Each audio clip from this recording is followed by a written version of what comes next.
네.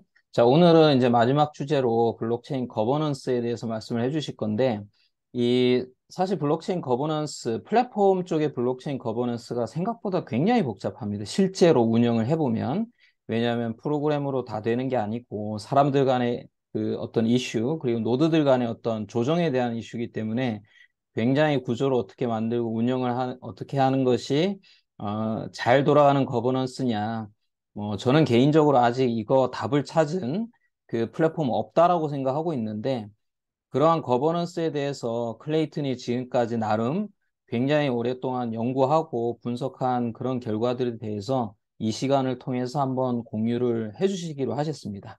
그래서 오늘 발표를 해주실 이현우님하고 노지성님께 박수로 저희가 맞이하도록 하겠습니다. 네, 반갑습니다. 네, 반갑습니다. 네, 오늘 세션을 맡은 그 클레이튼 재단의 이윤호라고 하고요. 네, 제가 이따가 소개해 드리겠지만 일단 저는 사업 쪽과 이제 거버넌스 담당을 하고 있고 오늘 같이 강연 또 그 세션 같이 참가해 주실 노지성 님도 오늘 같이 오늘 뒤쪽에 저희 말씀을 주실 겁니다. 그래서 일단 뭐 저 소개를 좀 드리면요. 저는 지금 클레이튼 재단에서 이제 저 재단 카운슬 멤버로 좀 활동하고 있고, 그다음에 뭐 사업 쪽이라든지 거버넌스 쪽 주로 담당하고 있습니다. 그래서 클레이튼 전에는 이제 사업 그 투자 관련된 쪽에서 좀 오랫동안 일을 하다가 이제 클레이튼 합류한 지는 한 5년 정도 됐고요.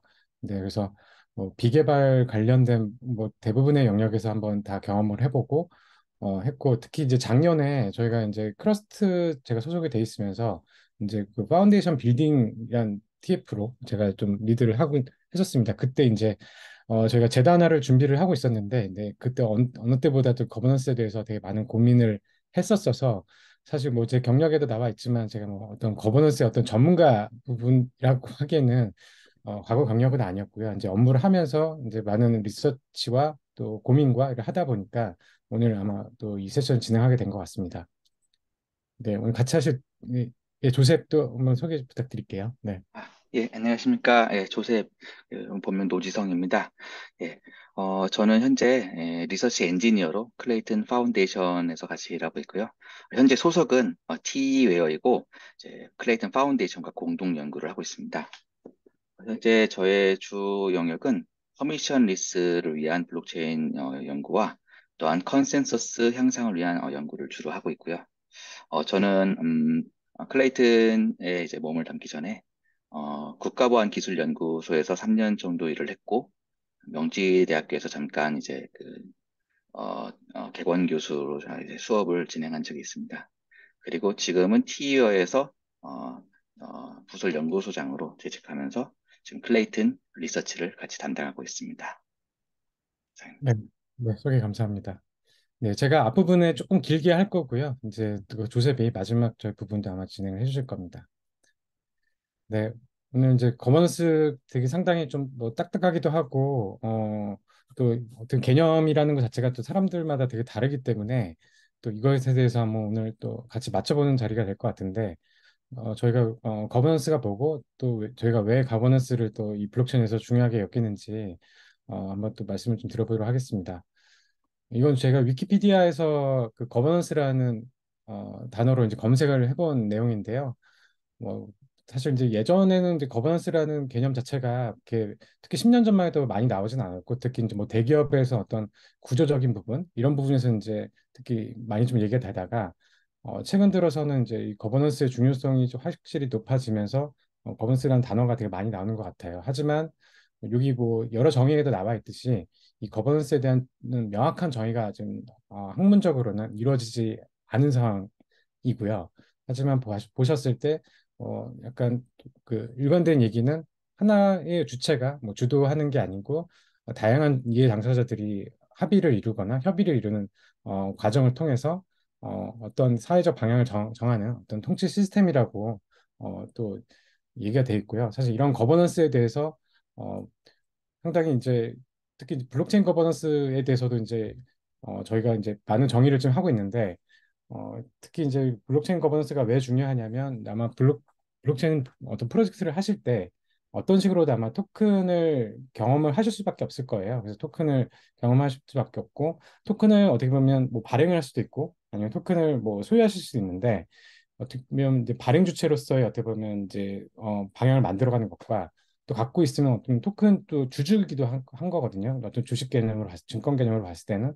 그렇기 때문에 이 토큰은 이 거버넌스에 대해서 당연히 이제 신경을 많이 쓰셔야 되고, 토큰 거버넌스의 고민은 사실 탈중앙화의 정의로부터 출발한다라고 저는 생각을 하고 있습니다. 그래서 이거에 대한 정의도 뭐 사람마다 또 어떤 프로젝트마다 다 다르긴 하지만, 뭐 이제 흔히 뭐 잘 알려져 있는 비탈릭은 탈중앙화의 세 가지 기준으로 이제 분류를 했었고, 뭐 구조적 탈중앙화, 그러니까 얼마나 많은 컴퓨터가 시스템을 구성하고 있는가, 또한 논리적 탈중앙화, 그리고 정치적 탈중앙화, 이런 부분 세 가지로 이제 구분을 해서 이제 거버넌스에 대한 설명을 좀 하고 또 풀어나가고 있습니다. 그래서 오늘 같은 경우는 저희가 이제 구조적 탈중앙화, 정치적 탈중앙화에 대해서 조금 더 집중적으로 오늘 다룰 예정이고요. 예, 그래서 여러 이제 블록체인 거버넌스 중에서도 제가 조금 다룰 또 포커스할 영역은 퍼블릭 체인에서 토큰을 발행한 블록체인 프로젝트다. 그리고 특히 이제 재단의 정체성과 역할을 통해서 거버넌스를 좀 해석을 해보겠다가 오늘 좀 포커스한 내용이긴 합니다. 뭐, 요 내용은 아마 다 아실 텐데요. 특히 이제 블록체인에서 이제 거버넌스 관련된 레이어들이 이제 상당히 여러 레이어들이 관련돼 있고, 사실 모든 레이어들이 다 관련 있다라고 보시면 될 것 같습니다. 특히 이제 블록체인 아주 가장 기본적인 제로인 부분뿐만 아니고, 사실 이제 이 뭐 컴퓨터 합의 알고리즘 을 이제 주로 다루는 레이어 1에서도 뭐 바이낸스, 이더리움, 그리고 저희 클레이튼 같은 경우도 이 거버넌스에 대한 내용이 상당히 중요하고요. 그다음에 이제 뭐 레이어 2 아시다시피 레이어 1의 어떤 한 부분을 해결하기 위해 나온 그런 뭐 레이어 2에서도 이 거버넌스 문제가 또 적용되기도 하고, 또 어플리케이션 레이어라고 하는 레이어 3에서도 다양한 또 거버넌스가 존재하긴 합니다. 그 중에서 저는 레이어 1 쪽에 조금 집중을 할 예정이고요, 오늘. 어, 레이어 3인 메이커다사를 아마 같이 공유를 드릴 수 있을 것 같긴 합니다. 네.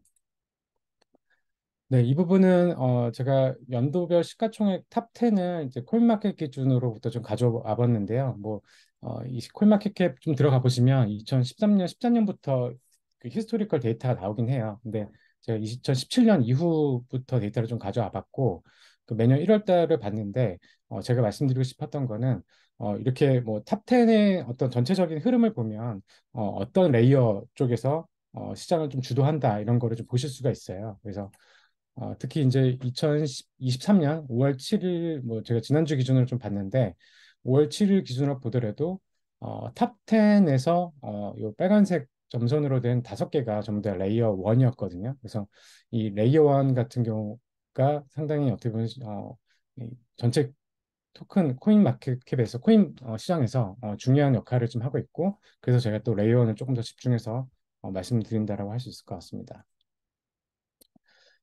저는 레이어 1을 일단 가상의 국가라고 저는 생각을 하고 운영하고 있습니다.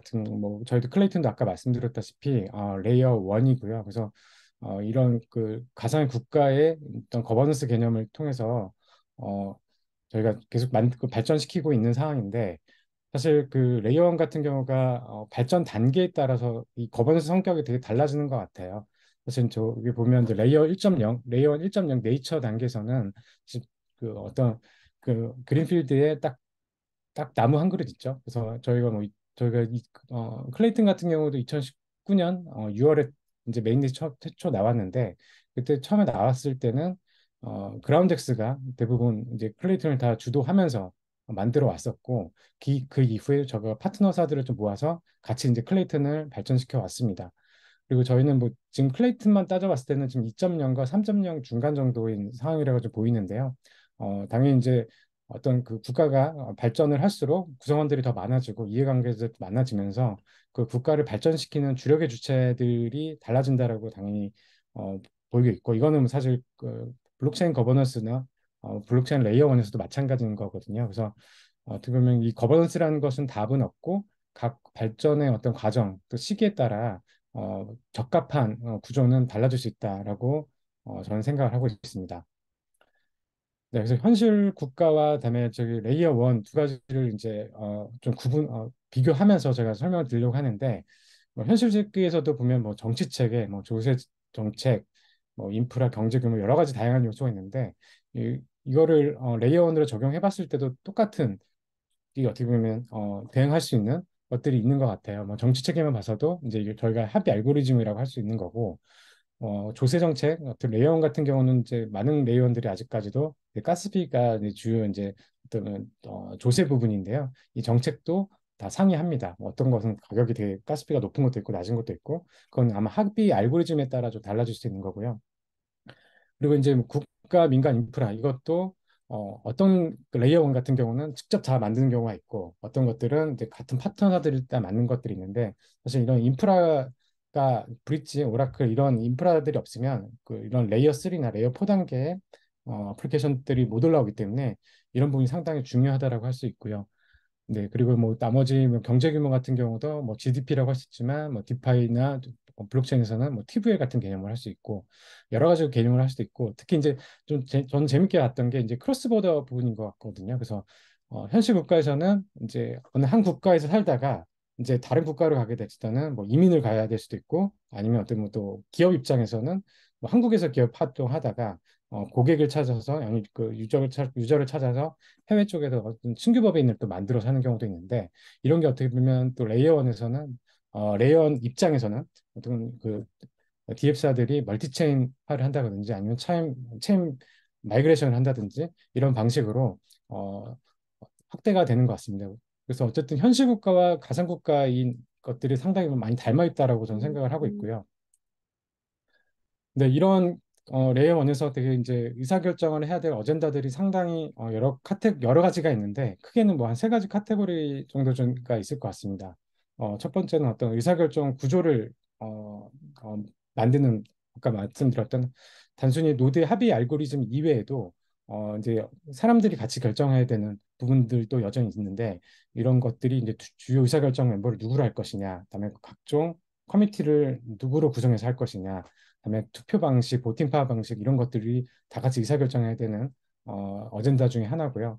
그러면 기술적으로도 이제 파라미터 변경이라든지 또 각 체인에 맞는 기술적 특정을 하기 위한 또 의사결정도 있을 거고 근데 토크노믹스 특히 이제 이 토큰을 발행한 레이온 같은 경우가 이런 부분이 상당히 중요한데 여러 가지 중요한 부분이 있겠지만 이 토크노믹스가 사실 지금 현재 지금 블록체인 시장에서는 되게 중요한 또 화두로 떠오르고 있습니다. 왜냐하면 이제 그 하락장이다 보니까 이런 토크노믹스가 건강하지 않았던 곳들이 이제 더 하락폭이 좀 컸던 상황인 것 같아요. 그래서 작년부터 좀 이런 이슈가 좀 더 대두되고 있고 특히 뭐 이 토크노믹스를 이제 거버넌스 관점에서 봤을 때는 뭐 이런 세 가지 이상의 어떤 것들이 거버넌스 어젠다가 될 것 같습니다. 그래서 기여자에 대한 정의를 누구로 할 것이냐, 또 어떤 기준으로 기여도를 결정할 것이냐, 그리고 각 기여자에게 얼만큼 보상을 돌아갈 것이냐, 이런 다양한 요소들을 그런 어떤 체인 또는 그 참여자의 어떤 철학과 방향에 따라서 아마 이것들이 달라질 것 같고요. 사실 이거를 정의하는 고 결정하는 거는 상당히 어려운 문제긴 합니다. 왜냐하면 답이 없기 때문에 그리고 또 이제 올바른 의사결정을 할 수 있는 멤버로 구성되느냐 안 되느냐도 상당히 중요한 상황이어서 이런 다양한 그 어젠다들이 이런 블록체인 거버넌스를 통해서 결정되고 있는 상황입니다. 근데 프로젝트 관점에서는 또 어떤 레이어를 선택할까도 이제 저희도 이제 그 레이어원 관점에서는 되게 중요한 부분인데요. 아까 말씀드렸다시피 일반 국가와는 달리 이런 그 가상 국가에서는 국적을 너무나도 자유롭게 선택 가능합니다. 한마디로 저희 클레이텐에서 하고 있다가 언제든지 사실 이더리움으로 전환할 수도 있고 폴리곤으로 갈 수도 있고 솔라나도 갈 수도 있고 그렇기 때문에 특히 이제 레이어 1에서는 이런 그 가상 국민을 더 많이 확보하기 위해서 어떻게 보면 더 거버넌스에 대한 개념과 거버넌스를 더 투명하게 하고 또 이런 그 새로운 가상 국민들이 올 수 있는 환경을 만들어야 되는 부분이어서 어, 상당히 더 중요하다라고 볼 수 있을 것 같습니다. 네, 아까도 말씀드렸다시피 이제 이런 그 뭐 가상의 국민이 가상 국가를 옮겨 다니는 게 이제 브릿지 같은 형태로 많이 옮겨 다니고 있는데요.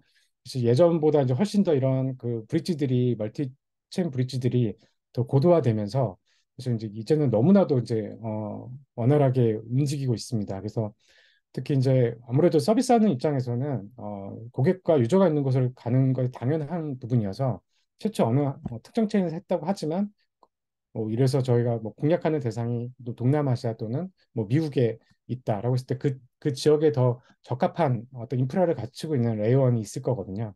그러다 보니까 이런 체인을 통해서 옮겨가거나 아니면 마이그레이션 같은 활동을 하게 될 텐데 그래서 상대적으로 이제 가상국가는 사업하기 편한 곳으로 이동하기 훨씬 쉽다라고 생각할 수 있고 하지만 역설적으로 이제 또 모든 것을 또 한 체인이 다 이런 걸 다 커버할 수가 없는 상황이기 때문에 심지어 이더리움도요. 그래서 그 어떤 그 컨셉이나 어떤 특정 커뮤니티나 특정 지역에 맞는 레이어는 생겨날 수밖에 없다라고 저는 생각을 하고 있어서 이렇게 더 어떻게 보면 같이 듣고 상호 호환성이 늘어나지만 한 책만 더 독식하는 어떻게 보면 기존의 어떻게 보면 저희 웹2에서 독식하는 방식으로는 이어지지 않을 거라고 저는 생각을 하고 있습니다. 네, 그리고 토크노믹스 아까 계속 강조드렸다시피 이 토크노믹스 건강한 토크노믹스가 상당히 중요한데요. 건강한 토크노믹스를 결정짓는 요소는 결국 저는 그 레이어원의 그 발전의 단계에 따른 어떤 특히 이제 공급 관련해서 대한 결정이라고 보고 있거든요. 충분히 어떻게 보면 뭐 초기에는 어떤 프로젝트가 나왔을 때 기대감이라든지 이런 게 많기 때문에 어떤 실질적인 어떤 수요가 없더라도 투자 수요가 들어와서 사실 이런 어, 충분한 공급을 받아줄 수가 있겠지만 어느 정도 시간이 지나고 나서는 실질적인 펀더멘털한 수요가 나오지 않았을 때 충분한 더 과도한 공급을 만약에 하는 그런 의사결정을 하게 된다면 사실 이렇게 됐을 때는 토코노미스가 깨질 수밖에 없고요. 사실 이런 많은 사례들이 사실 최근에 많이 나오곤 있습니다. 심지어 뭐 클레이튼도 작년도 마찬가지 어떤 뭐 비슷한 상황이어서 사실 저희도 이런 토크노믹스를 개선하기 위해서 어떤 의사결정 구조를 계속 또 바꾸는 그런 과정을 겪어 왔습니다. 네, 그리고 지속 가능한 생태계 참여자인데요. 사실 아까도 말씀드렸다시피 그런 레이어 원의 발전의 상황에 따라서 저는 그 참여자들이 적합한 참여자들은 저도 다르다고 생각을 하지만 궁극적으로는 사실은 이제 많은 기여자들, 참여자들이 더 많은 그런 시스템으로 거버넌스를 더 개방해야 된다라고 저는 생각을 하고 있습니다. 특히 이제 뭐 개발자 커뮤니티라든지 사용자 커뮤니티 쪽에서도 더 참여할 수 있고 의견을 내고 또 그에 응당하는 또 기여분을 받을 수 있는 그런 구조로 가야 된다고 생각을 하고 있어서 이런 부분도 상당히 중요하다고 볼 수 있고요. 사실 뭐 여러 어떻게 레이어원 재단이 있지만 사실 이더리움 재단 사례를 좀 저도 간단하게 좀 말씀드리고 싶은데 작년에 제가 이제 그 남미 보고타에서 있었던 데브콘 2022 데브콘을 갔다 왔습니다. 그래서 일단은 상당히 좀 많이 놀랬었고요. 그 규모나 그리고 그 참여자들의 어떤 마인드나 어떤 그 참여도에 따라서 되게 저도 상당히 놀랬었고 데브콘이라는 행사를 간단히 소개해드리면 이더리움 생태계 기여하고 있는 이더리안 아까 말씀드렸던 가상국가의 어떤 그 시민이라고 생각을 하고 있더라고요. 그래서 이런 이더리안들의 축제였고 그동안 어, 많은 어떤 기술 발전 그리고 결과에 따라서 서로 공유하고 서로 어떻게 보면 또 칭찬도 해주고 다음에 또 다음 기술적 방향을 또 얘기하는 그런 커뮤니티였다라고 였습니다. 그리고 특히 코로나 이후로 한 3년간 그 대부분을 못했었기 때문에 되게 뭔가 이렇게 폭발하는 느낌을 보였었고요.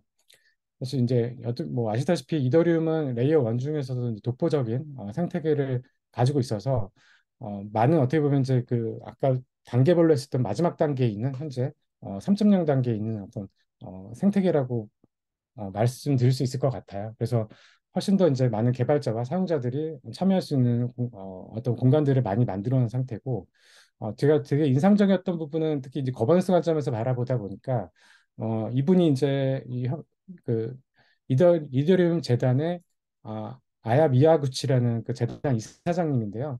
이분이 이제 많은 얘기를 하셨는데 이 재단 이더리움 재단이 나가려고 하는 방향 중에서 하나 되게 의미 있는 단어로 서브스트랙션이라는 단어를 얘기했었어요. 그래서 서브스트랙션은 뭐 저희 그대로 해석을 하면 뭐 뺄셈, 뭐 더 아니면 더 감한다 이런 뜻이잖아요. 그러다 보니까 이더리움 재단의 어떤 성격과 방향은 계속해서 자기네들의 어떤 그 권한과 이런 것들을 계속 내려놓고 참여자들한테 이제 나눠주고 그 많은 참여자들이 본인들의 역할을 하게끔 한다는 방향이었고 사실 어느 정도 어떻게 보면 이 생태계가 건강해졌고 충분히 구축이 됐기 때문에 사실 할 수 있는 말이라고도 할 수 있겠지만 또 이런 철학 자체가 저는 되게 이런 이더리안들에게 더 참여하게끔 하는 그런 동기유발이 되지 않나 생각을 했습니다. 그래서 이따가도 말씀드리겠지만 이더리움 재단 같은 경우는 실질적인 역할을 하고는 있지만 또 여전히 공식적으로는 되게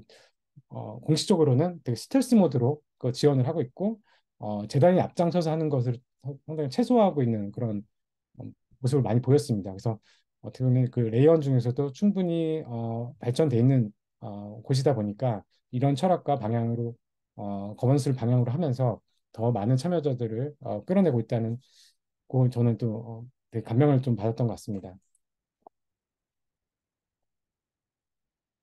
네, 클레이튼 같은 경우도 사실 이제 뭐 이런 방향에 맞게끔 이제 뭐 재단 중심에서 또 어떤 GC 저희가 거버넌스 카운슬이라는 또 구조가 있는데요. 이따가 말씀드리겠지만 뭐 특정 노드 중심, 또 홀더 중심 그리고 뭐 흔히 얘기하는 블록체인에서 완벽한 탈중앙화로 가는 이런 방식으로 가는 게 뭐 일반적인 생각으로 할 수 있지만 사실 저는 정답은 또 없는 것 같아요. 왜냐하면 특히 이제 완벽한 탈중앙화로 간 사례가 사실 뭐 이더리움도 아직 안 돼 있는 상태고요. 사실 비트코인이 유일한 상태인데 과연 그런 비트코인을 제외한 나머지 어떤 레이어들 다른 체인들이 다른 프로토콜들이 과연 이게 답일까?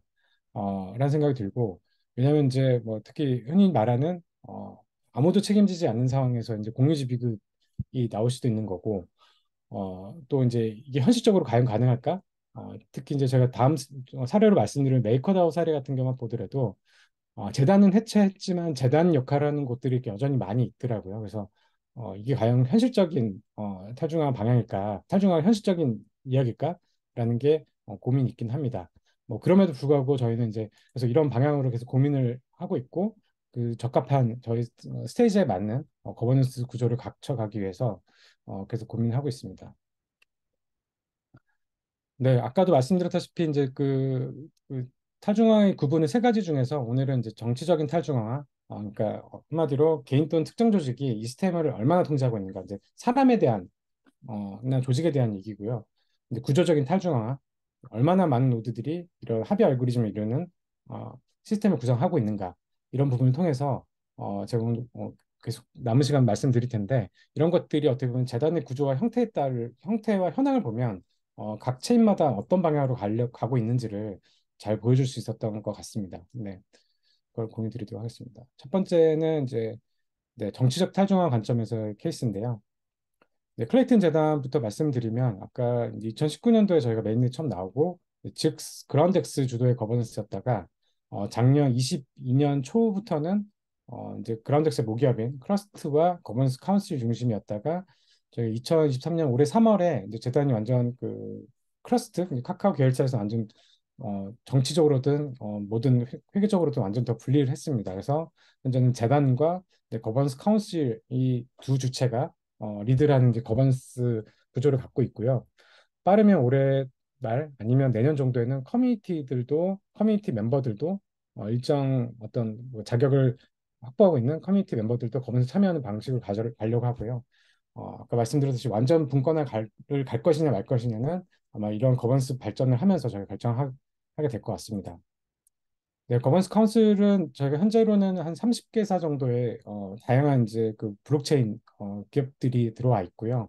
예전에는 이제 어떻게 보면 대기업들 위주였다가 저희가 색깔을 이제 많이 바꿔서 한마디로 블록체인을 잘 알고 클레이튼도 잘 알고 클레이튼 얼라이언스 돼 있고 이런 멤버들 위주로 저희가 바꿔왔고 향후로는 한 50개까지는 멤버를 좀 늘릴 계획을 갖고 있습니다. 네.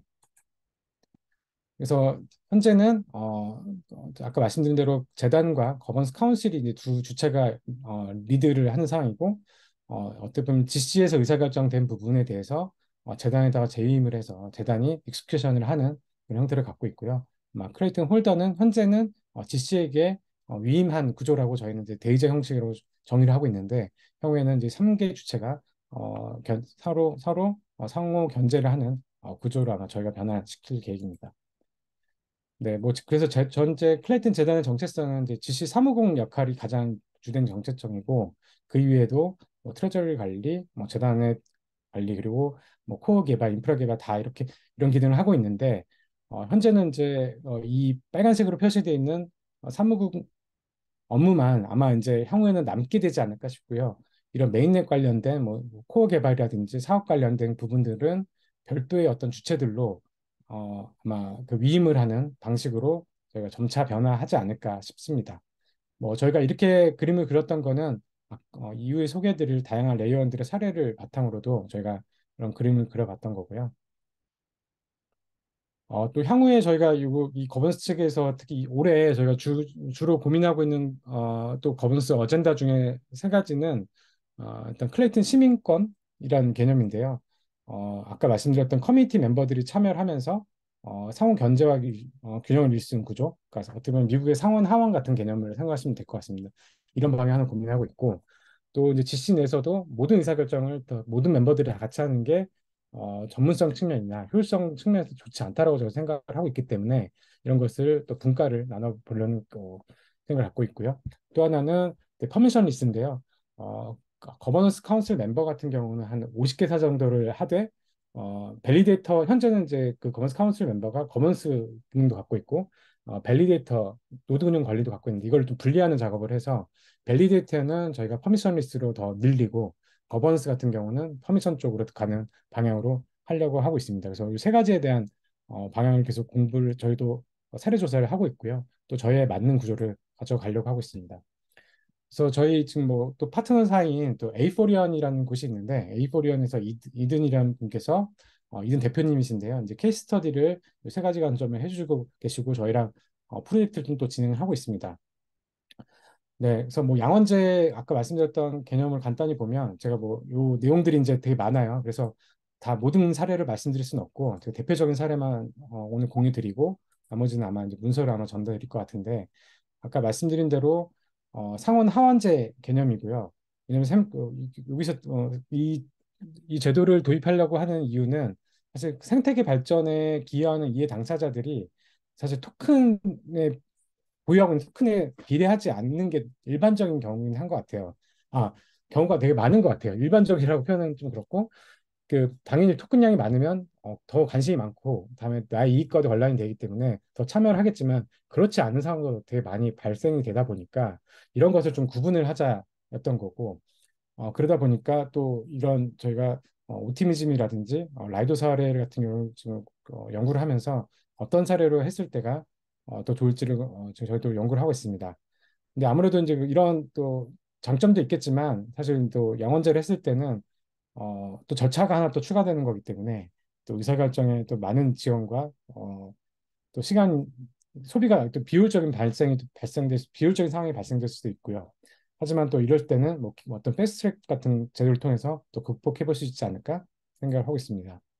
뭐 어떤 옵티미즘 같은 경우도 보면 이제 그 거먼스 구조가 토큰 하우스랑 시티즌 하우스를 두 가지로 나누고 있는데요. 그래서 이제 토큰 하우스 같은 경우가 대부분의 의사결정을 하게 되고 시티즌이 아까 말씀드렸던 저희 뭐 그냥 일반 커뮤니티 멤버로 보시면 되는데 이게 이제 뭐 어떤 그 그랜트를 주는 쪽만 이제 이 시티즌 쪽에서 하게 되고 이 토큰 하우스 같은 경우는 대부분의 큰 자금을 관리하는 거먼스 펀드 쪽에 하는 제도라고 보시면 되는데 이런 것들도 좀 나눠서 의사결정을 하는 방식으로 하고 있습니다.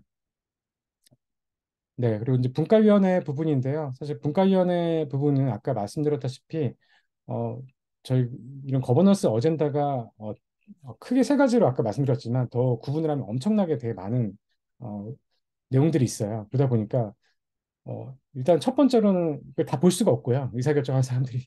왜냐면 이것만 주업을 하시는 분들이 아닌 분들이 많기 때문에 다 볼 수도 없고, 내용도 워낙 방대하고, 또 전문성도 되게, 이거를 다 파악하고 좋은 의사결정을 내기가 힘듭니다. 특히 이제 기술적인 부분을 들어갔을 때는 그 적합한 어떤 멤버들이 상당히 적기 때문에, 뭐 이랬을 때는 어떻게 보면 서브 거버넌스 그룹이 필요한 경우가 많았고, 그러다 보니까, 어, 어, 또 이렇게 적용했을 때는 이제 속도의 증가가 있을 수 있고 전문성을 할 수 있지만 또 이렇게 서브 어떤 거버넌스 그룹이 되게 많아졌을 때는 또 하나 이제 관리 복잡성이 또 증가를 하긴 합니다. 그래서 뭐 이런 것 때문에 사실 이제 적절하게 해야 된다고 생각을 하고 있고요. 클레이튼 같은 경우도 올해는 한 두 가지 정도의 서브 거버넌스 정도로만 파일럿을 좀 진행해 보려고 생각을 하고 있어서 어, 완전한 도입보다는 저희에 맞는 어떤 방식으로 저희도 진행을 해보려고 하고 있습니다. 네, 뭐 지금 그런 사례로는 뭐 코스모스라든지 뭐 DYDX 여러 사례가 있는데 이제 코스모스 같은 경우도 뭐 엑셀러레이터를 전담으로 하는 서브 그룹이 있는 거고요. 그다음에 보시면 뭐 SDK도 따로 있고 인테그레이터 뭐 이런 코스모스 허브 어떤 자금에 대한 부분을 의사결정한 방식으로도 하고 있고 뭐 DYDX 같은 경우도 엠베서더 그다음에 그랜트 이런 방식으로 나눠서 몇 개를 위임하는 방식으로 서버 거너스를 갖고 있습니다. 그리고 이제 메이커다오 같은 경우는 아까 말씀드린 재단이 해체됐기 때문에 정말 다오의 어떤 총본산이라고 할 정도로 상당히 많고요. 정말 많은 다오가 있습니다. 지금 보면 이거 한 페이지로 다 담을 수가 없어가지고 두 페이지까지 있는데 보면 더좀 제가 좀 잘라냈습니다. 근데 더 보면 단부분 리스트 관리 보시면 또뭐 메이커다오의 재무 건전성을 관리하는 곳, 뭐 고정 이율 볼트 전략을 구현하는 수행 곳 정말 세분화돼 가지고 다 돼 있는 상태고 네 그러다 보니까 지금 메이커다오에서는 정말 네, 찐으로 열심히 하시는 분들만 많이 모여 있는 그런 다운 것 같아요. 네. 네. 그러다 보니까 이제 메이커다 같은 경우는 이런 그 분업화에 대한 부분이 이제 많이 돼 있었고 특히 이제 이런 서브 다우 유닛으로 되고 구분돼 있어서 상당히 이렇게 잘 발달돼 있는데 왜 이렇게 돼 있는지는 제가 메이커다의 사례를 좀 이따가 더 자세하게 말씀드리면서 설명드리도록 하겠습니다. 세 번째는 이제 퍼미션리스 쪽 아까 밸리데이터랑 거버넌스 분리 쪽인데요. 지금 사례가 앱토스랑 스트라이드 같은 사례가 있고 지금 이제 거버넌스 전문성을 확보하기 위한 어떻게 보면 이제 밸리데이터와 거버넌스를 하는 건데 확실히 이제 에이전시 문제가 좀 나오는 것 같습니다. 왜냐하면 지금 앱토스 사례만 보면 앱토스는 크게 이제 세 가지로 구분이 돼 있어요. 그래서 오너, 오퍼레이터, 보터로 나누게 돼 있는데 오너 같은 경우가 실제 어떻게 보면 토큰 갖고 있는 자금의 주인이고요. 이 오너가 이제 오퍼레이터와 보터를 임명을 할 수 있습니다. 그래서 이 오퍼레이터 같은 경우는 이제 밸리데이터 노드 운영을 하고 그리고 보터 같은 경우가 이 오너를 대신해서 이제 거기서 참여를 하게 되는데 어, 아직까지는 어떻게 보면 이 에토스 특성상 이 최초 그 오퍼레이터 오너를 할 때 많은 그 토큰이 필요하다라고 해요. 그러다 보니까 어, 아무나 참여할 수 없는 그런 초기 구조고 아무래도 앱토스가 지금 몇 년 나온 지가 얼마 안 됐기 때문에 충분하게 이런 토큰이 퍼져있지 않아서 나오는 초기 사례인 것 같긴 한데 그러다 보니까 지금 이 보터와 오너 간에 완벽하게 어떻게 보면 그 이해관계가 상충돼 이해관계가 온라인돼 있지가 않아서 사실 이런 부분이 또 많이 문제가 돼 있다라고 하면서 사실 앱토스 같은 경우도 지금 거버넌스에 대한 실험과 그리고 계속 변화를 하는 과정이라고 보실 수 있을 것 같습니다. 그래서 그래도 클레이튼 같은 경우도 향후에 이제 이런 방식을 통해서 더 이제 저희도 이제 아까 말씀 구조적인 탈중화를 위해서 더 어떤 노드들을 많이 늘려갈 텐데 이 거버넌스를 행사하는 특히 한 50개 정도의 그 멤버를 어떻게 설정을 할고 또 그 노드와의 어떤 관계를 통해서 이들이 계속 이익을 얼란시킬지를 저희도 많은 고민이 아마 필요할 것 같습니다. 그래서 이런 방향으로 저희가 이제 더 그 거버넌스를 더 발전시켜 나갈 계획을 갖고 있고요. 네, 제가 이제 케이스 스터디는 저희 작년에 제가 진행을 했던 건데 저랑 저희 클레이튼 재단의 거버넌스도 담당하고 계신 에디랑 둘이서 어, 이런 그 뭐 지금 오늘은 5개 정도 재단 사례를 말씀드릴 텐데 5개 이외에도 10개 전단 정도 재단 사례를 분석과 인터뷰를 좀 했습니다. 그래서 재단별로 떤 정체성을 가지고 있고 어떤 의사결정 구조를 갖고 있고 또 재단뿐만 아니고 재단과 관계된 그 어떤 관계랍돼 있는 회사들과의 관계라든지 그다음에 어떤 그 재단의 파이낸셜 이슈, 그다음에 어떤 사람들이 일하고 있는지 이런 것들을 좀 어, 고민하면서 분석을 하면서 저희 클레이튼 재단의 모습을 만들어가고 있었고 만들어 가려고 고민을 했었고요. 이런 재단 사례들을 바탕으로 저희 클레이튼 재단이 현재 모습이 아마 그걸 만들어졌다라고 생각해 주시면 좋을 것 같습니다. 네, 첫 번째는 그 이제 메이커 재단 사례인데요. 네, 메이커 재단은 2015년에 메이커 법인 형태로 설립을 했었고 특히 이제 메이커 파운데이션 2017년도에 이제 만들어졌고요. 어떻게 보면 재단이 나중에 만들어졌죠. 그리고 완전한 해체 같은 경우는 21년에 됐습니다. 그래서 제가 메이커달의 사례를 말씀드린 이유는 사실 메이커달세가 어떻게 보면 그 거버넌스 관점에서는 그 1.0, 2.0, 3.0 그리고 재단 해체까지 해본 뭐 되게 유일한 사례가 아닌가 싶어서 되게 재밌는 사례라서 이제 레이어 3임에도 불구하고 좀 가져왔고요. 아까 뭐 분과 아까 서브 거버넌스 보셨다시피 그러다 보니까 그런 현재 이제 서브 그룹들로 되게 구성이 돼 있는 그런 재단이었습니다. 그 재단을 왜 만들었냐고 저도 파악을 해봤더니 그 메이커 같은 경우도 이제 한국가에서 이제 있는 게 아니고 여러 국가에서 하고 있고 이제 어, 계속해서 이제 어떤 급여를 줘야 되는데 피아 급여를 줘야 되는데 되게 다오 형태로만 해서는 이런 급여를 줄 수가 없다 보니까 이런 재단 법인을 만들었었고요. 그래서 재단 법인을 통해서 이제 각 지역에 있는 사람들과 서비스 계약을 통해서 이제 피아를 월급을 주는 형태로 해서 그래서 재단을 만들었다고 해요. 그래서 어떤 재단을 만들었던 사유나 어떤 그 스토리가 전부 다 어떻게 보면 그 레이어 원들이나 그 프로토콜마다 다 달랐었고요. 그래서 메이커다운은 이래서 이제 재단이 만들어졌었고 16년도에 이제 메이커 토큰을 발행했고 이제 ICO가 아닌 프라이빗 형태로 했었고요. 그리고 이제 재단 그 조달한 금액이 약 3천만 달러 정도였는데 다 사용하고 남은 금액은 재단이 해체한 이후에 메이커다오에 대한 기부를 했다고 합니다. 특히 이제 이게 미국이랑도 연관이 있는 조직이다 보니까 증권성 이슈가 있어서 특히 이제 모든 그 조달했던 금액을 다 다오로 기부를 했어야지만 이런 이슈가 없다라고 해서 어떻게 보면 다 이런 방식으로 해체를 진행했다라고 하고요. 메이커 재단의 어떤 정체성 역할은 그 다오가 잘 돌아갈 수 있는 그런 서포트 역할이었다고 합니다. 사실 저희도 이제 재단의 아까 클레이튼 재단의 정체성 자체가 거먼스 카운슬을 잘 돌아가게끔 하는 그런 정체성이 있다고 말씀드렸는데요. 사실 비슷하다고 생각할 수도 있고 저희가 이제 커뮤니티 어떤 저희 다오가 생겼을 때는 아마도 재단의 역할이 그런 커뮤니티 다오를 서포트하는 역할일 텐데 주로 이제 재단 역할은 그런 관계였고 어, 그 탈중앙화로 되면서 사실 이제 그 재단이 해체를 하면서 재단이 해체를 하면서 사실 이제 네 하면서 이제 많은 거 의사결 특히 이제 그 재단 역할 같은 경우가 어, 여전히 필요한 경우가 있긴 했습니다. 메이커다우가 재단을 해체했지만 특히 이제 어떤 법적으로 계약을 해야 된다든지 이럴 때는 좀 다우가 해체되다 보니까 상당히 어, 그런 기능이 없어서 그래서 되게 곤란하다라고 그런 인터뷰를 했었었고 그래서 보니까 메이커 재단은 아니지만 메이커 재단에 기여하는 어떤 프라이빗 기업들이 많이 생겨나면서 이 재단을 대체하는 그런 법인들이 많이 지금 현재도 존재한다라고 저도 확인을 좀 했었습니다. 네.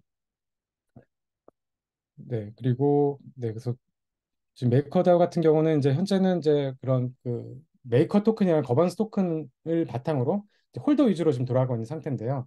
근데 지금 이제 어떤 안건에 대한 어떤 투표 결과 지금 메이커 아마 재단 메이커 다오 들어가셔서 한번 여러 안건 투표를 좀 보시면 근데 여전히 어떻게 보면 또 몇몇의 그 고래들이 있어요. 다 당연히 개인으로 구성된 고래들이 있는데 고래들로 구성이 돼 있고 그 고래들이 투표하는 결과에 따라서 사실 이제 어떤 의사결정이 많이 일어난 부분이 있어서 아무리 어떻게 보면 다오로 간다고 하더라도 기업이 주도하지 못할 뿐이지 어떤 특정의 개인이든 이런 주도하는 주체가 어, 여전히 존재한다라는 부분은 사실 또 이런 또 거버넌스 탈중화 관점에서는 진정한 탈중화가 또 무엇인가를 또 고민하게 하는 것 같습니다. 네. 네, 그래서 저희는 뭐 이런 사례를 통해서 저희 클레이튼의 어떤 재단 방향 만들어가는데 또 많이 참고를 좀 했었고요.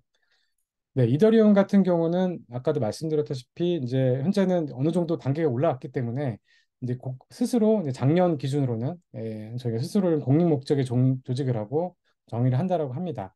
특히 이제 이더리움이 보유하고 있는 자금이 상당히 좀 많은데요.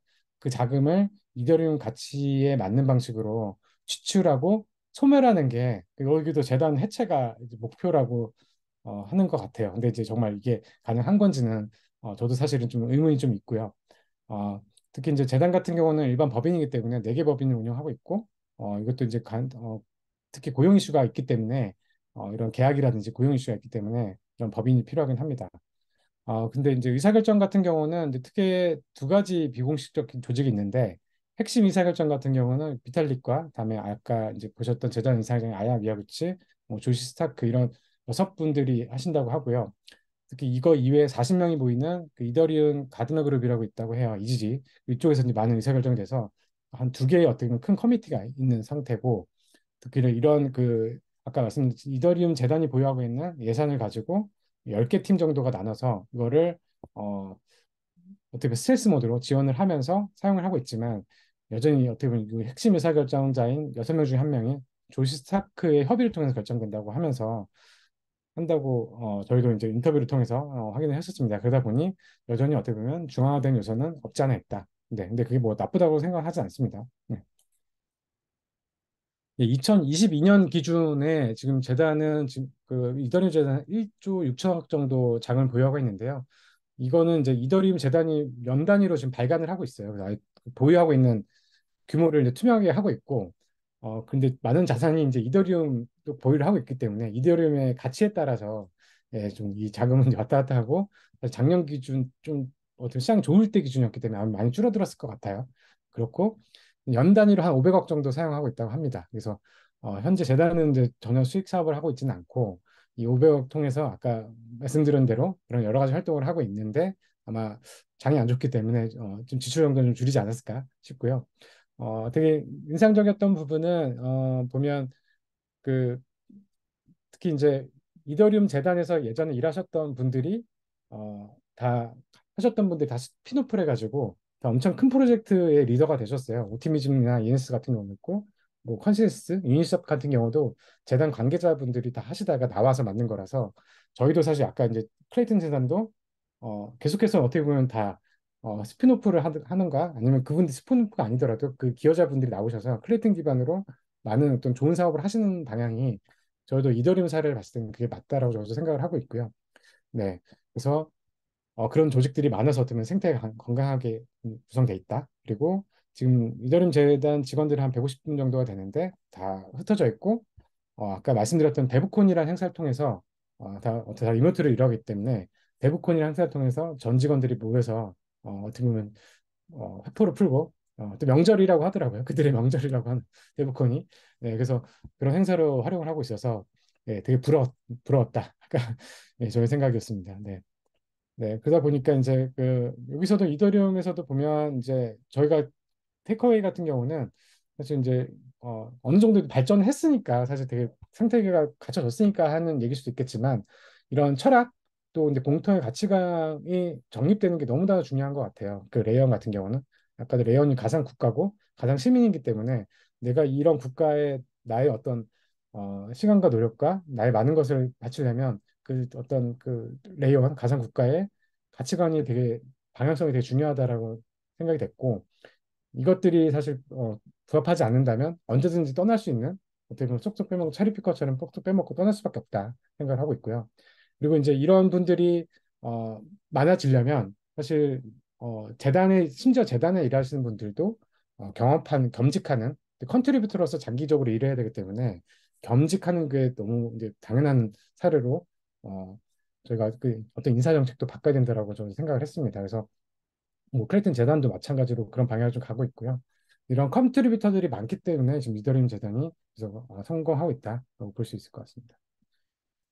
네, 다음은 솔라나인데요. 이 솔라나 같은 경우는 지금 이제 어떻게 보면 2017년 실리콘밸리에서 아나톨리가 이제 설립을 했었고, 뭐 FTX의 자회사 알라메드 리서치부터 이제 큰 투자를 받았었죠. 그리고 이제 특히 이제 FTX 작년 사태 있기 전까지는 가장 간판급 코인으로 적정 지원을 받았었고, 사실 이제 거의 솔라나랑 FTX를 한 몸이라고 봤었는데, 그래서 작년에 이제 FTX 사태 이후로 솔라나가 가격이 많이 빠졌지만, 사실 그 전에 다행히도 솔라나 입장에서는 이 거버넌스 구조를 되게 많이 다 구분을 해놨습니다. 그러다 보니까 아직까지도 잘 돌아갈 수 있는 그런 상황인 거는, 이런 부분이 명확하게 어떤 구분을 해놨던 게 사실 되게 주요했다라고 볼 수 있고요. 아나톨리 같은 경우는 2021년까지는 솔라나 재단에 있었지만, 21년 4월에 이제 랩스로 이동을 했고요. 그래서 이제 재단과 랩스, 솔라나 랩스가 완전 구분돼서 이제 21년부터 운영이 되고 있었습니다. 그래서 솔라나 관련된 주요 법인은 재단, 랩스, 뭐 벤처스 이렇게 있었는데, 뭐 재단 같은 경우는 아까 여기 보셨다시피 뭐 생태계 성장, 거열 검증, 거열 검열 저항성 관련된 부분을 이제 집중을 하고 있었고, 랩스 같은 경우는 이제 어떤 기본적인 코어 쪽을 더 개발하는 방식으로 하고 있었습니다. 그래서 재단은 뭐 스위스에서 설립이 돼 있었는데 아무래도 인력이 대부분 80%가 미국이다 보니까 있고 각국은 이제 흩어져 있는 상태였고요. 네, 재단 기능 같은 경우가 사실 이 그랜트에 대해서 전담을 하고 있는 곳이었고, 큰 업데이트 같은 경우는 대부분 재단이 진행하지만 이제 선택 같은 경우 검증하는 방식으로 해서 상대적으로 솔라나 같은 경우는 상대적으로 조금 더 아까 말씀드린 메이커나 이더리움보다는 좀 중앙화된 요소가 좀 많은 단계다라고 보시면 될 것 같습니다. 네.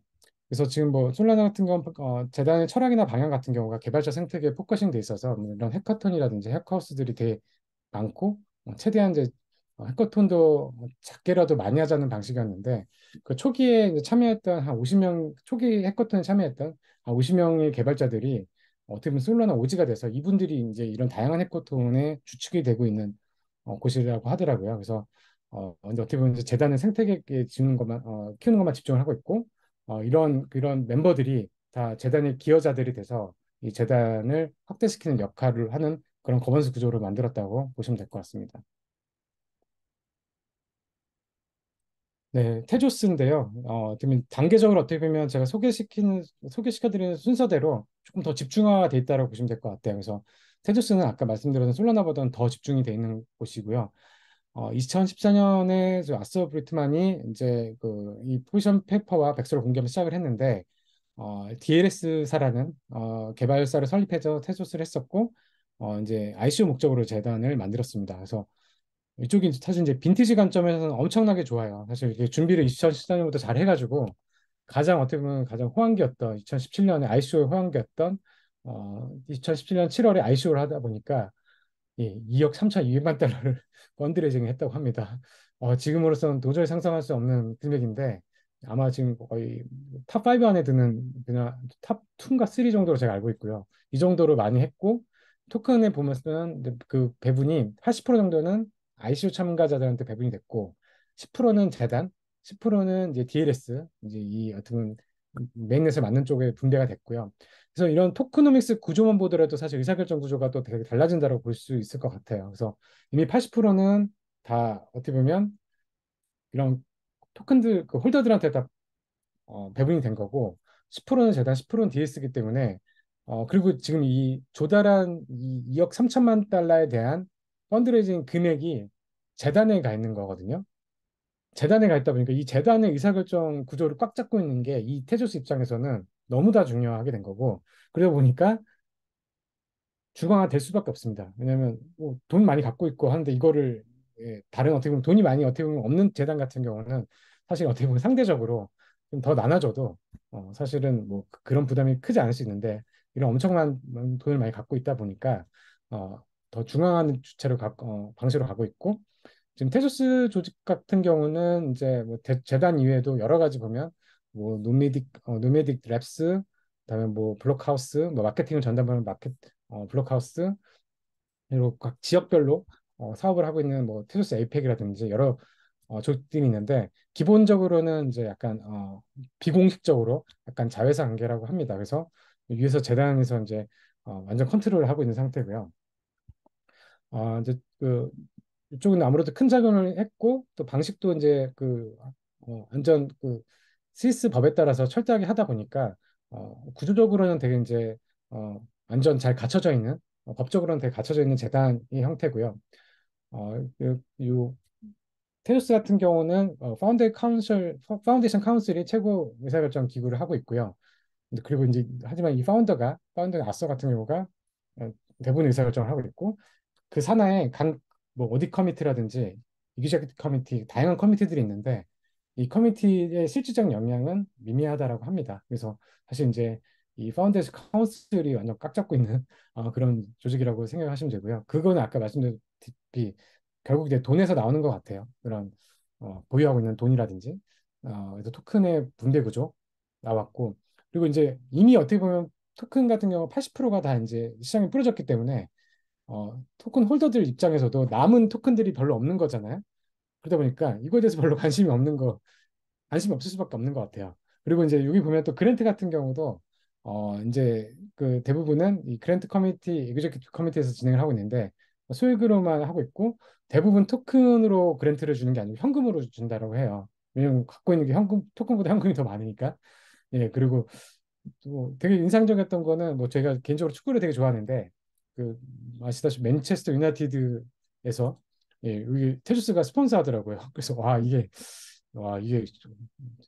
가능한 건가 싶었는데 파악을 해보니 아 그럴 수밖에 없겠구나. 돈이 많으니까 사실 이런 스폰서까지 하면서 정말 이거 여기는 사실 정말 기업처럼 어떻게 보면 재단이 운영되는 그런 상황인 것 같습니다. 네, 지금 뭐 많이 썼대요. 많이 써가지고 하는데 근데 또 여기가 또 ICO 했던 금액으로 또 트레저리를 그 비트코인 스위스라는 자산 관리 통해서 회사를 통해서 자산 관리하고 있고 수익률이 되게 좋았다고 합니다. 그래서 돈이 썼는데 또 돈을 되게 많이 불려가지고 하고 있고 이미 그 인터뷰 통해서 확인해 보니 한 10년 정도 재단을 운영할 수 있는 자산 확보하고 있고 지금 한 1조 원 정도 있다라고 하니까 예, 정말 예, 좀 부자 재단이고요. 예, 그리고 이제 운영비 같은 경우 다 5, 600억 정도 집행을 하고 있고 직원들도 몇백 명 있다고 해요. 근데 지금 다 계약 관계를 하는 걸로 알고 있는데, 네. 근데 이제 재단 같은 경우는 이제 소수의 인원으로만 구성돼 있어서 컨트롤 타 역할만 하고 있다입니다. 그래서 뭐 여기서는 거버넌스를 더 오픈할 이유가 없는 그런 재단이라고 생각하시고 될 것 같습니다. 네. 네, 헤데라인데요. 헤데라 같은 경우는 저희 클레이튼이랑 되게 비슷한 구조고요. 지금 이제 이 닥터 리먼 곽과 이제 마너라는 두 창립자가 만들어냈고 이 스워드라는 개발사를 창립을 해서 이제 이런 메인넷을 어, 만들었고요. 이제 어떻게 보면 이제 헤드라 해시그래프라는 메인넷을 런칭하기 위해서 이제 ICO를 하기 위해서 헤드라 그래프 LLC라는 법인을 먼저 만들고 이제 거기서 이제 하되 여기도 헤드라가 이제 클래티나랑 비슷하게 GC가 멤버가 있어요. 그렇다 보니까 지금 제가 알기로는 그래도 큰 레이어 원 중에서는 GC 구조를 갖고 있는 데가 저희 클래튼과 헤드라 해시그래프 두 군데인데 이 LLC 같은 경우가 예, GC 멤버가 이제 어떻게 보면 이사회로 멤버로 돼 있어서 그 헤드라 해시그래프 LLC가 갖고 있는 토큰에 대한 의사결정을 하고 있고요. 어떻게 보면 메인넷과 다음 사업 개발을 하는 조직들 같은 경우는 전부 다 이제 재단으로 이동을 했습니다. 그래서 재단 같은 경우도 차후에 만들어졌는데 이 H바라는 재단으로 이동을 해서 여기서 어, 이제 재단이 갖고 있는 토큰과 금액에 대해서 결정을 하는 부분이고 사실 이 두 관계가 어떻게 되고 있는지 사실 제가 정확하게 파악은 못했습니다. 하지만 구조 자체는 의사결정 두 구조 자체가 있고 아직 커뮤니티까지는 열진 않았다라는 측면에서는 아직까지 되게 비슷한 플랫폼과 비슷한 단계라고 보시면 될 것 같습니다. 네, 그래서 좀 정리를 좀 해보면 각 그 5개 재단에 대해서 한 줄평으로 다 정리를 해보면요. 이더리움 재단의 정체성은 한 줄평으로 이더리움 생태계 가드너다. 그리고 솔라나는 솔라나 개발자 생태계를 위한 서포터다. 그리고 메이커다오는 자생적인 메이커다오를 구축하기 위한 그런 이에서 이미 해체가 된 상태고요. 테조스 같은 경우는 규제 내에서 최대한 스텔스 모드로 중앙화된 형태를 이루고 있고 헤드레 같은 경우는 이제 GC와 재단의 균형을 형태로 해서 재단이 구성돼 있다. 네, 였고요. 죄송합니다. 지금 제가 집에서 하다 보니까 집에서 방송이 나오고 있네요. 네, 시끄러워서 죄송. 네, 그리고 탈중앙화 정도 같은 경우도 이제 봤을 때는 뭐 저희 정성적 판단 기준입니다. 그래서 메이커다오 같은 경우가 가장 탈중화돼 있다. 그다음에 이더리움, 뭐 솔라나, 뭐 테조스, 헤더라의 순위라고 봤고요. 이런 그다음에 주요 의사결정하는 엔티티들이 아까 말씀드린 대로 이렇게 쭉 구분이 돼 있고 의사결정 구조도 요구에 맞춰서 되게 다르다. 그리고 또 의사결정 구조에 따라서 누가 좀 그랜트를 집행하고 누가 기술 결정하느냐 이런 것들도 정말 프로토콜마다 다 다르다. 였고요. 네. 그리고 이제 뭐 그에 따라서 이제 또 여기 재단 재정 현황인데요. 저희가 지금 이더리움 같은 경우는 이제 이게 완전 공개가 돼 있는 상태여가지고 이게 저희 파이가 할 수 있었고 테조스도 마찬가지였습니다. 근데 나머지 재단 같은 경우는 뭐 따로 이거를 투명하게 공개를 하고 있지 않았기 때문에 근데 사실 반드시 투명할 필요는 없긴 하거든요. 이거는 어떤 재단의 상황과 정체성에 따라서 이거는 공개 여부는 선택의 어떤 문제라고 생각하고 있고 지금 이제 2개 정도가 돼 있고 아무래도 뭐 당당하니까 아마 돈도 많으니까 했다라고 저는 생각을 하고 있고요. 이런 재단의 재정 상황에 따라서 어떻게 보면 그 관련된 뭐 코어 개발 조직이라든지 사업 조직이라든지 재단의 규모도 달랐던 것 같고 재단과 주요 관계사 현황도 달랐던 것 같습니다. 그래서 당연히 이제 더 많이 그 성숙한 단계에 있고 또 재정적으로 충분할수록 되게 많은 어떻게 참여자들이 그 레이원을 서포트하는 그 어떻게 보면 재단뿐만 아니라 레이원을 서포트하는 조직들이 많았다는 걸 저희가 좀 알 수 있고요. 이 자료 같은 경우는 전부 다 이제 저희가 재단 관계자들의 인터뷰나 이런 여러 가지 몇 개 공시되어 있는 자료로만 했기 때문에 그리고 이미 작년 자료예요. 그러다 보니까 지금 현재 상황과는 좀 많이 다를 수 있다는 걸 좀 염두를 해주시고 예, 네 그렇게 인지해 주시면 좋을 것 같습니다. 네, 지금까지 제가 일단은 좀 말씀드렸고요. 아마 좀 궁금하신 것도 더 많으실 텐데 이제 다음인 조셉이 좀 얘기해 주신 다음에 같이 한번 저희가 또 질문 받도록 하겠습니다. 네, 그러면 네, 조셉께 일단 마이크 넘기겠습니다.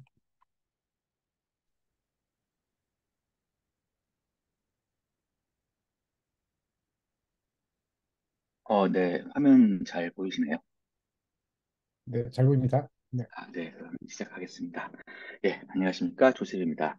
저는 지분 증명 방식의 블록체인 네트워크들의 개방성 수준을 최근에 분석했고, 그 내용을 공유해 드리고자 합니다. 네, 먼저 내용을 요약해 보면은, 지분 증명 합의 방식으로 동작하는 11종류의 잘 알려진 블록체인 네트워크를 선택해서 5가지의 개방성과 관련된 지표를 사용하여 네트워크의 개방성을 조사했습니다.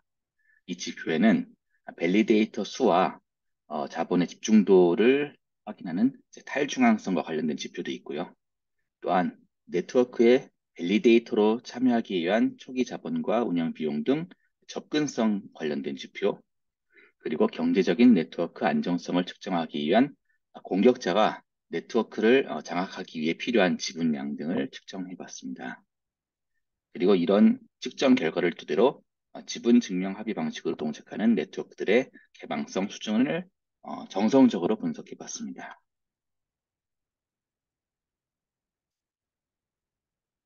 네. 블록체인의 개방성이라고 이제 검색해 보면은 주로 2가지 주제가 나옵니다. 첫 번째는 이제 웹2 기업이 정보를 독식했을 때와는 달리 이제 웹3, 이제 블록체인이 오면서 누구나 동일한 데이터를 접근할 수 있다는 그런 투명성에 대한 내용이 있습니다. 또 다른 하나는 이제 P2P처럼 누구나 블록체인 네트워크에 참여할 수 있다는 그런 접근성에 대한 내용이고요. 이번 발표에서는 네트워크 참여 관점의 이 2번째 개방성에 관해서 다루겠습니다. 그리고 제 생각에는 이제 블록체인 네트워크가 앞으로 계속 성장할 텐데 그럴수록 이제 아까 오노께서 말씀해주신 권력의 분산이 탈중앙화가 더 이루어지고 또 참여도 더 많이 이루어질 것이라고 저는 생각을 하고 있습니다. 그래서 제가 조사한 이런 블록체인 네트워크는 어느 정도 단계에 있는지를 한번 보는 것도 좋을 것 같습니다.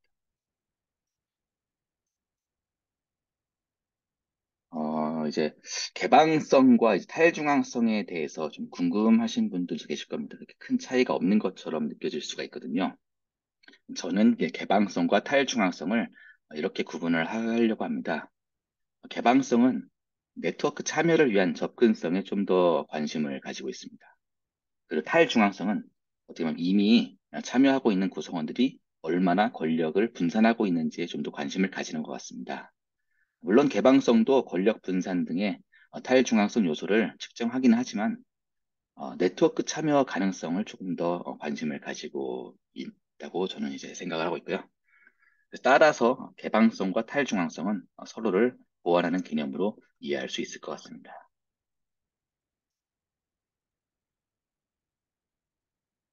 네. 그래서 제가 이번에 조사한 개방성 측정은 총 5가지 방법으로 했고요. 그래서 첫 번째 같은 경우에는 이제 탈중앙성과 관련된 내용인데, 네트워크에 직접 참여해서 블록 검증과 생성에 직접적으로 관여하는 밸리데이터 수를 이제 조사를 해봤고요. 밸리데이터 수가 많을수록 이제 더 많은 사용자의 네트워크, 그 해당 네트워크의 개방성이 높다고 얘기를 할 수 있을 것 같습니다. 그리고 또한 이제 무허가형 네트워크는 허가형 네트워크보다 당연히 더 많은 밸리데이터 수를 가질 것이라고 예상할 수가 있습니다. 또 두 번째로는 자본의 집중도에 대해서 한번 조사를 해봤습니다. 역시 이것도 탈중앙성에 관련된 내용인데요. 자본이 집중되었다는 의미는 자본이 많은 소수의 참여자가 네트워크 전체를 쉽게 조정할 수 있다는 의미와 같습니다. 지분 증명 기반으로 합의를 이루는 네트워크는 이제 많은 양의 지분을 가진 참여자가 함께 합의를 하는 구조인데, 많은 지분을 가진 노드나 네트워크에 문제가 발생하면 이제 합의에 문제가 발생할 수가 있을 것 같습니다. 이런 합의에 네트워크에 문제를 일으킬 수 있는 이 노드의 최소 숫자를 나카모토 계수라고도 하는데요. 이 나카모토 계수에 대해서는 나중에 한 번 더 설명드리겠습니다. 다음으로는 이제 참여에 필요한 초기 자본을 측정을 해봤습니다. 지분 증명 합의 방식에서는 이 네트워크 참여를 위해서 어느 정도 이제 미니멈 스테이크라고 하죠. 이제 일정량의 초기 자본이 필요합니다. 그런데 이 초기 자본 요구량이 많으면은 그만큼 참여 접근성이 떨어질 수가 있죠. 또 이 초기 자본 요구량이 적으면 접근성은 향상이 되는데 너무 적으면은 이제 네트워크의 불안정성이 증가할 수가 있게 됩니다. 네 번째로는 노드 운영에 필요한 비용을 분석해 봤습니다. 이 블록체인 네트워크의 밸리데이터 노드는 아무래도 일반적인 그냥 노드보다 더 높은 수준의 가용성이 요구가 돼서 많은 경우에 클라우드 서비스를 이용하는데요. 그 클라우드 서비스를 이용하는 비용이 이 블록체인 네트워크에 따라서 좀 차이가 있습니다. 높은 운영 비용이 네트워크 참가 지속성을 떨어뜨릴 수가 있고요. 그러면 개방성에 영향을 줄 수가 있을 것 같습니다. 마지막으로는 이 경제적 측면의 네트워크 안정성에 대해서 아마 알아봤습니다. 어떻게 보면 자본 집중도와 좀 비슷할 수 있는데 어떤 공격자가 네트워크를 마비시키기 위해 필요한 지분이 어느 정도이고 이것을 현금으로 계산하면 어느 정도의 비용이 필요한지를 간접적으로 한번 봤습니다. 제 생각에는 공격에 필요한 비용이 높을수록 네트워크의 경제적 안정성이 높다고 이야기할 수 있을 것 같습니다. 이와 같은 5가지 방법을 통한 개방성 측정 내용을 살펴보겠습니다.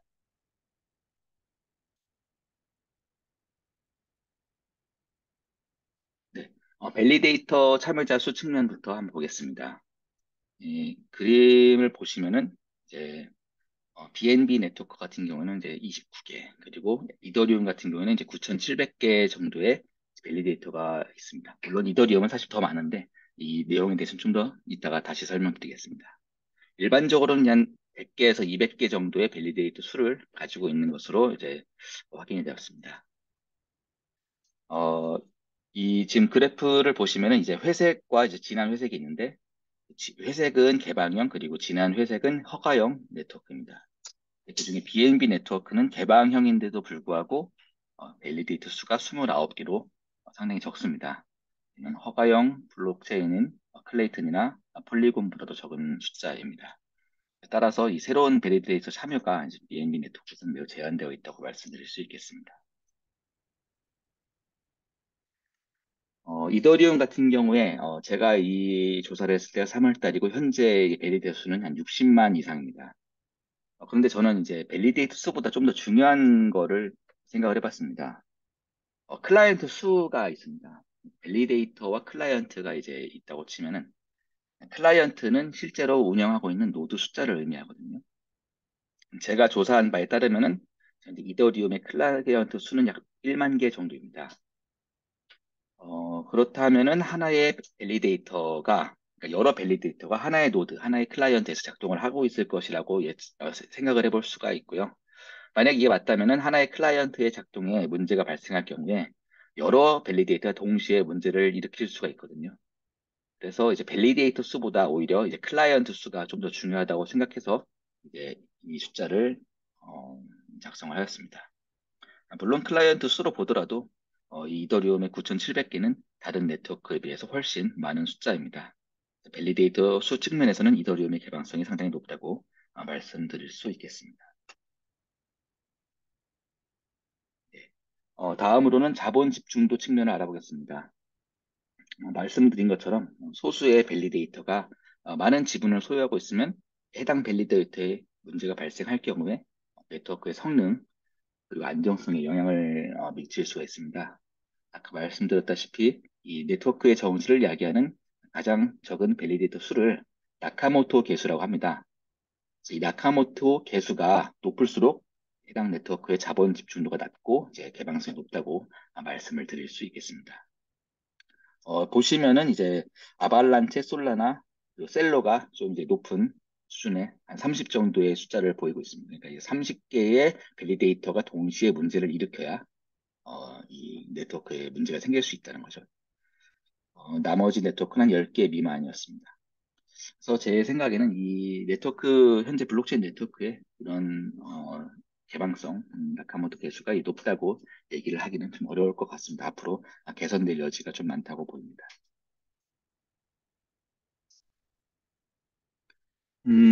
이 자본 집중도를 좀 더 자세히 살펴보면은 이제 나카모토 개수를 밸리데이터 수로 나눠볼 수가 있는데요. 밸리데이터의 자본이 얼마나 집중되어 있는지를 좀 알아볼 수가 있습니다. 보시면은 이제 지분에 비례해서 합의를 하는 네트워크들을 그러니까 이제 두 개의 네트워크가 있습니다.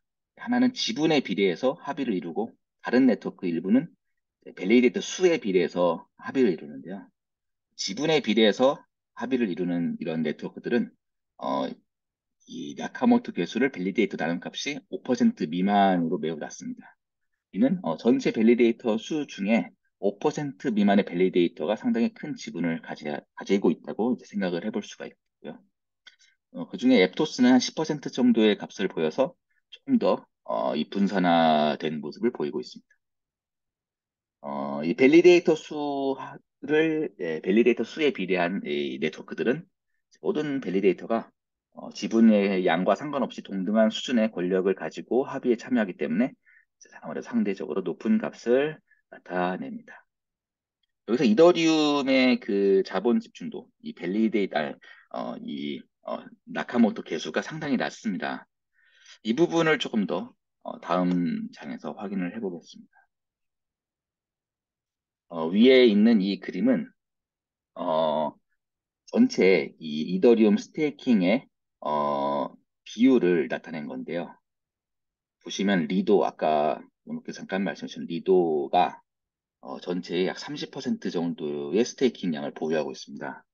이로 인해서 이더리움의 나카모토 개수가 2로 조사가 되었는데요. 이렇게 리도 그리고 코인베이스와 같은 특정한 스테이킹 서비스에 상당히 많은 지분이 모여 있어서 이런 숫자가 나왔습니다. 생각을 해보면 이렇게 많은 지분을 가지고 있는 서비스에 문제가 발생하게 되면은, 혹시라도 문제가 발생하게 되면은, 이더리움 네트워크의 안정성에 영향을 줄 수가 있을 것 같습니다. 제가 알기로 리도에서도 이런 문제를 인지하고 있고, 그래서 따라서 다른 스테이킹 서비스에 좀 더 분산해서 예치하는 것을 권장을 하고 있습니다. 저는 또 한편으로 생각하면은, 리도를 만약에 어떤 신뢰할 수 있는 주체로 여길 수 있다면, 이더리움의 안정성이 좀 더 보장될 수 있다는 생각을 했습니다. 물론 이것은 블록체인의 어떤 그런 정신에 좀 위배되지만, 블록체인의 내용을 변조하려면 7%의 스테이킹을 확보를 해야 됩니다. 따라서 리도의 도움이 없이는 그런 공격이 불가능합니다. 만약에 리도라는 주체가 절대 도와주지 않는다고 가정을 해보면은 이더리움을 변조하는 공격은 이제 어렵다, 불가능하다고 생각을 할 수도 있겠죠.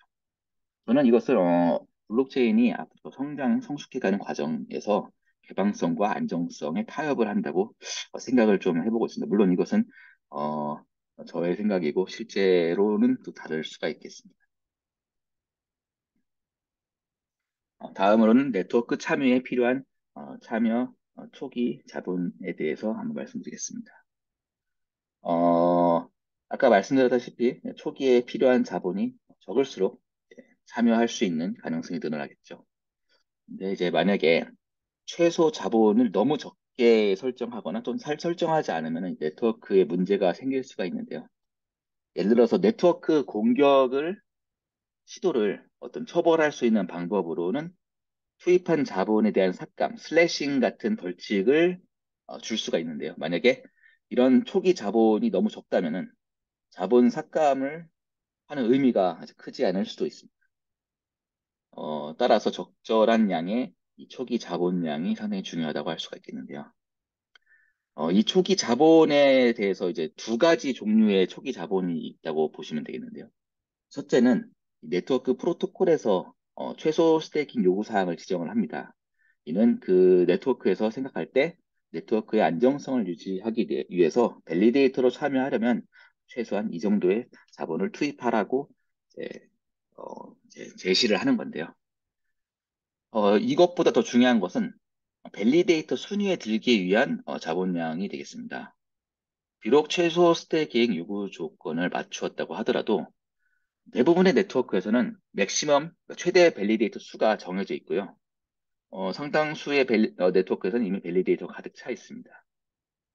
그렇다면 만약에 가장 낮은 순위, 가장 적게 스테이킹하고 있는 밸리데이터의 지분이 최소 스테이킹량보다 훨씬 높다면 새로 어, 밸리데이터로 참여할 그런 노드든 최소한 가장 적게 스테이킹하고 있는 밸리데이터보다는 더 많은 양의 지분을 가지고 있어야 밸리데이터 자격이 주어질 것입니다. 그래서 현실적으로 필요한 초기 자본은 결국 이 두 번째 밸리데이터 순위에 들기 위한 스테이킹 양이라고 할 수 있겠습니다. 그래서 이 내용을 보시면은 어, 이 밸리데이터 수가 무제한인 네트워크가 있는 한편 밸리데이터 수에 제한이 있는 네트워크가 이렇게 있습니다. 그래서 보통 이제 밸리데이터 수 제한이 있는 네트워크에서 필요한 초기 자본량은 밸리데이터 제한이 없는 네트워크보다는 훨씬 높습니다. 예를 들어서 코스모스 허브를 예로 들어보겠습니다. 코스모스 허브의 최소 스테이킹 요구량은 없습니다. 0.1 아톰입니다. 하지만 이제 코스모스 허브 같은 경우에는 최대 175개의 밸리데이터 수로 제한이 되어 있고 현재 175이 가장 낮은 수의 밸리데이터가 가지고 있는 이 스테이킹 양은 3월 기준으로는 82,000 아톰 그리고 최근에 조사된 내용에 따른 10만 이상의 아톰이 필요한 것으로 나왔습니다. 메사리에서 조사한 내용이고요. 8만 2천 아톰을 기준으로 할 때 약 100만 달러 정도의 금액이 필요한 것입니다. 심지어 앱토스나 BNB 체인은 현실적으로 거의 일반인들은 참여할 수 없는 수준의 수천만 달러의 토큰을 예치를 해야 밸리데이터 순위 안에 들 수 있고요. 제 생각에는 이 정도는 재단같이 이제 토큰이 많은 그런 곳에서 밸리데이터 사업을 지원을 해준다든지 하는 그런 방법으로 그런 방식을 통해서만 참여를 할 수 있지 않을까 하는 생각입니다. 그렇다면 이런 것들은 무허가형 네트워크라고 말하기가 어렵지 않을까 이런 생각이 좀 들었고요. 아마 이런 부분이 블록체인 네트워크가 성숙해가면서 점차 개선이 되지 않을까 하는 생각을 하고 있습니다. 한편 솔라나 같은 경우에는 조금 독특한 방식으로 이제 초기 자본을 요구를 하는데요. 명시적인 최소 스테이킹 요구량은 전혀 없습니다. 0.01솔만 있으면 일단 노드를 켜고 밸리데이트를 동작을 시작은 하는데요. 근데 솔라나 같은 경우에는 어, 그 블록 합의 과정에 있어서 솔이라는 토큰을 사용하게 되는데요. 이 사용되는 토큰의 양이 1년에 약 400솔 정도 됩니다. 이 400솔을 스테이킹하기 위해서, 400솔을 지출을 해야지만 이제 1년에 400솔을 지출을 해야지만 이 밸리데이터로 참여할 수 있는데 그렇다면은 이 만약에 뭐 400솔만 가지고 있다고 가정하면은 1년 만에 더 이상 이제 자본이 없어서 더 이상 밸리데이터로 참여할 수가 없을 겁니다. 그렇지만 이제 밸리데이터를 동작을 하는 대가의 보상을 받게 되겠죠. 이제 그 보상에서 주어지는 보상과 이제 합의 과정에 쓰이는 이 솔의 어떤 그 합의 평형점을 대략적으로 계산했을 때 약 만 솔 정도가 필요합니다. 그러니까 만 솔보다 적게 예치한 밸리데이터는 시간이 지날수록 밸리데이터의 지분이 줄어들고 따라서 이제 미니멈 스테이킹이 약 만 솔 정도라고 생각을 해볼 수 있을 것 같습니다. 네, 다음으로는 이제 운영에 필요한 비용인데요. 앞서 말씀드렸듯이 밸리데이터들은 높은 가용성을 요구하기 때문에 클라우드 컴퓨팅 서비스를 많이 이용을 합니다. 클라우드 컴퓨팅 서비스는 보통 종량제로 구성이 되어서 하드웨어 사양, 그리고 데이터 저장 비용, 그리고 네트워크 전송 비용 등이 별도로 청구가 되는데요. 이 그래프를 보시면은, 이 그래프는 각 체인의 공식 사이트에 표시된 그 밸리데이터 권장 사양의 스펙을 기반으로 해서 아마존 EC2에서 청구하는 비용을 나타낸 것입니다. 낮게는 한 300달러, 한 달에 300달러, 많게는 한 달에 거의 1,800달러 이상의 비용이 발생을 하는 것으로 나타났습니다. 그래서 이제 네트워크 때라서 이제 6배 정도의 비용 차이가 발생을 할 수가 있습니다. 어, 어, 그 고성능 블록체인 같은 경우에는 이제 그렇지 않은 블록체인에 비해서 훨씬 많은 운영 비용이 필요합니다. 예를 들어서 알고랜드나 이더리움 같은 경우에 300달러 정도의 비용이 드는데 앱토스, 클레이튼, 솔라나 같이 고성능 블록체인으로 분류되는 네트워크는 최소 1,000달러 이상의 비용이 필요하고요. 특히 운영 비용이 높게 되면은 이 보상으로 주어지는 토큰을 현금화하려는 압력이 아무래도 커질 수밖에 없습니다. 또한 아무래도 이런 비용 부담 때문에 운영 지속성에도 영향이 있을 수가 있고요. 이런 점은 아무래도 고성능 블록체인이 개방성에 있어서 상대적으로 조금 약점으로 작용할 수 있을 것 같습니다. 다음으로는 운영 비용과 이제 대비되는 내용으로 밸리데이터 참여로 주어지는 보상에 대해서도 좀 조사를 해봤습니다. 이는 이제 어떻게 보면 이제 블록체인 네트워크의 토크노믹스와도 어느 정도 이제 연관이 돼 있을 수 있겠죠. 일반적으로 이제 네트워크들이 자본, 초기 자본 투자금의 약 10%, 5에서 10% 정도의 수준의 보상이 주어지는 것으로 조사가 되었고요. 물론 이제 운영 비용을 제하면은 실제로는 그보다도 더 낮은 비용 보상이 주어질 것으로 예상됩니다. 그중에 이제 코스모스 허브랑 클레이튼이 다른 체인에 비해서는 좀 높은 수준의 보상이 주어지는 것으로 조사를 했고요. 사실 이런 내용이 그렇게 잘 공개가 되지 않는데 앞으로 블록체인 네트워크가 더욱 성숙해진다면 이런 보상에 대한 정보도 더욱 투명하게 공개가 돼서 만약에 어떤 유저가 밸리데이터로 참가를 하고 싶을 때 어떤 네트워크의 밸리데이터로 참가할 것인가 이런 것을 좀 비교할 수 있을 것으로 저는 생각을 하고 있습니다. 네, 마지막으로는 경제적 측면으로의 네트워크 안정성에 대해서 말씀드리겠습니다. 이제 상당수의 토큰이 스테이킹이 되어 있어야 네트워크 안정성이 유지가 된다고 생각을 할 수가 있습니다. 토큰이 많이 묶여 있을 경우에 공격자가 만약에 공격을 하고 싶어도 시장을 통해 확보할 수 있는 물량이 제한되면은 네트워크에 큰 영향을 줄 수가 없습니다. 또 한편으로는 너무 많은 수량이 스테이킹 되어 있으면 재단 등의 도움 없이 참여가 어려울 수가 있고요. 여기서 조금 흥미로운 점은 생각보다 이더리움의 스테이킹 비율이 상대적으로 좀 낮다는 것입니다. 보시면은 이제 이더리움의 스테이킹 비율이 약 15% 정도로 나타나 있습니다. 어, 아무래도 이제 이더리움이 이제 POS 전환이 좀 늦은 것도 있고 또 이제 디파이나 브릿지 등을 통해서 다른 체인으로 이 이더가 많이 사용되어 있을 수도 있을 것 같습니다. 그럼에도 불구하고 어쨌든 15% 정도의 이 스테이킹 양은 상당히 적다고 볼 수가 있겠는데요.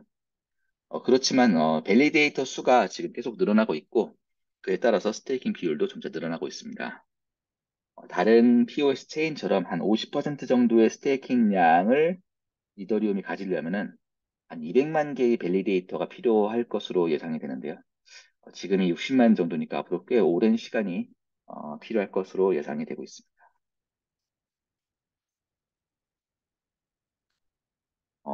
이번에는 공격자가 외부에서 네트워크를 공격하기 위해 필요한 지분량을 US 달러로 환산한 내용입니다. 여기서 조금 재밌는 것은 밸리데이터 수에 비례해서 합의하는 네트워크인 BNB 체인, 셀로 체인, 클레이튼 체인은 공격을 위해서 상대적으로 확보해야 할 지분량이 상당히 적다는 것으로 확인할 수 있습니다. 물론 여기서의 가정은 공격자가 충분한 수의 밸리데이터를 확보를 하고 있으며 각각 밸리데이터들은 최소의 스테이킹만 한다는 가정입니다. 따라서 공격자가 충분한 수의 밸리데이터를 확보하지 못하면 공격은 할 수가 없겠죠. 어, 만약에 이런 경우에 그 밸리데이터 수에 비례해서 합의하는 이런 네트워크에서는 공격자가 쉽게 밸리데이터를 확보하지 못하게 하는 어떤 그런 정책이 좀 필요할 것 같습니다. 예를 들면은 허용 가능한 밸리데이터 수에 다이나믹하게 제한을 걸어야 될 필요성도 좀 나타나는 것 같습니다. 물론 2천만 달러가 아주 작은 비용은 아니지만 다른 네트워크에 비해서는 상당히 적은 비용이라고 생각이 됩니다. 어, 지분 비례 합의 네트워크의 경제적 안정성은 아무래도 상당히 높습니다. 예를 들어서 이더리움 같은 경우에는 스테이킹 비율이 15% 정도에 불과하지만 이 네트워크를 공격하려면 190억 달러 정도의 비용이 필요한 것으로 분석이 되었습니다. 이번에 조사한 11종 중에서는 경제적인 안전성이 이더리움이 가장 높음을 확인을 하였습니다.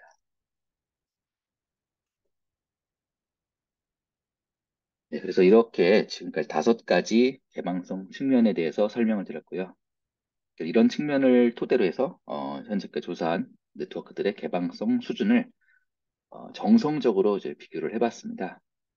그랬더니 이제 아발란체와 알고랜드가 상대적으로 높은 개방성을 띠고 있었고, 셀로, 이더리움, 솔라나 등이 어, 중간 정도의 개방성을 보이고 있었습니다. 그리고 이제 에푸스, 폴리곤, 클레이튼, BNB 등은 상대적으로 낮은 개방성을 보였습니다. 여기서 폴리곤과 클레이튼은 허가형 블록체인이고 에푸스와 BNB는 무허가형 블록체인입니다. 네, 이제 마지막으로 결론입니다.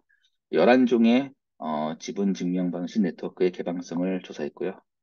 여기서 조금 재밌는 부분은 고성능 블록체인의 개방성은 아무래도 상대적으로 좀 불리할 수 있다. 그리고 이더리움 같은 경우에 밸리데이터 수 같은 경우에 매우 높은 개방성을 보였지만 자본 집중도와 스테이킹 비율 중에서는 아직 개선의 여지가 좀 많아 보였습니다. 그리고 한편 그 앱투스와 BNB 같이 초기 자본이 높은 그런 자본 요구 사항이 높은 그런 블록체인 네트워크의 개방성은 클레이튼과 폴리고건과 같은 허가형 네트워크가 크게 다르지 않았습니다. 앞으로 이런 부분에서 좀 많은 개선이 필요할 것으로 생각이 되고요.